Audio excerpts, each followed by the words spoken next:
Hi, I'm Liza Torres, and my team is EdTech Bytes. For week 3, I did complete assignment number 6, and on my screen currently, I do have information for what the assignment entailed.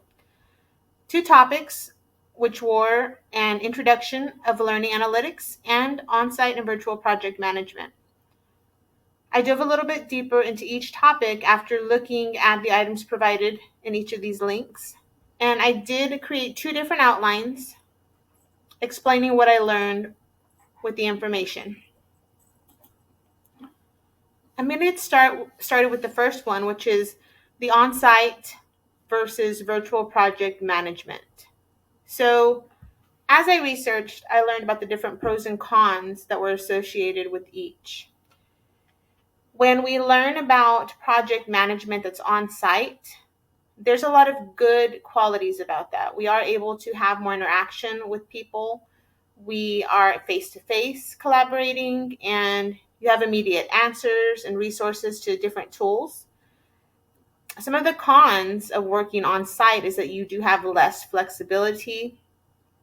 Your hours, location, things are not as convenient.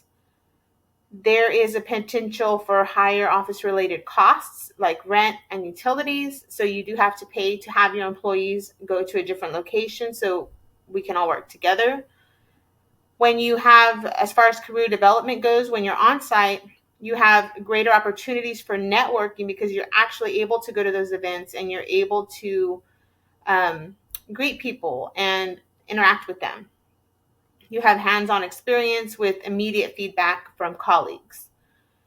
Now, when we are going into virtual project management, I think a lot of that, when we went through COVID, we were able to really dive a little bit deeper into that because there was a lot of companies that chose to close down. They were not working from the buildings anymore. A lot of the employees were off-site or virtual.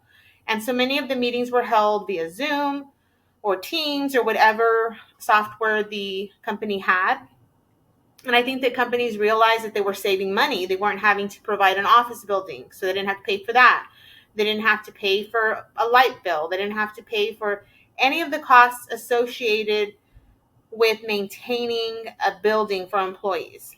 So not only was that something that was good, but employees realized that they enjoy being able to have flexibility as far as staying home, working from home, being able to not only do your job, but maybe during break, you can do a load of laundry.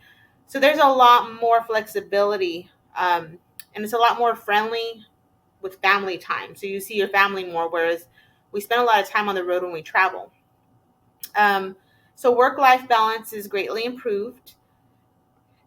With the cons, there are challenges in building trust with your team because you aren't able to really socialize with them or converse with them in person. We do have Zoom, but it really isn't the same. And I think we all learned that when we were going through COVID. We did have our connections. We did connect, but it wasn't the same. So definitely that is a con. You don't get to interact with people at events as much. So that's a con as well. And of course, travel was also out of the question. So if your job entailed that, it was no longer an option. So some of the legal considerations: on-site work adheres to specific local labor laws and regulations. Virtual work requires compliance with various regional laws where employees are located, and that depends on where they are. As far as productivity and tools, on-site work can be more structured, leading to higher accountability. Virtual work requires really good project management skills. You have to have really good internet connection to facilitate these collaborations. Both environments require effective communication channels so that you can make sure that everything's running smoothly. So in conclusion, there's really no one size fits all. It really depends on the organizational needs, the project requirements, the type of project. but both on-site and virtual projects offer different benefits and different challenges. So it really, really depends on what type of business, we are looking at. So that is what I learned about that particular topic, and I listed my sources below. The next outline I completed was Introduction to Learning Analytics. So basically, when we're doing analytics, we learn,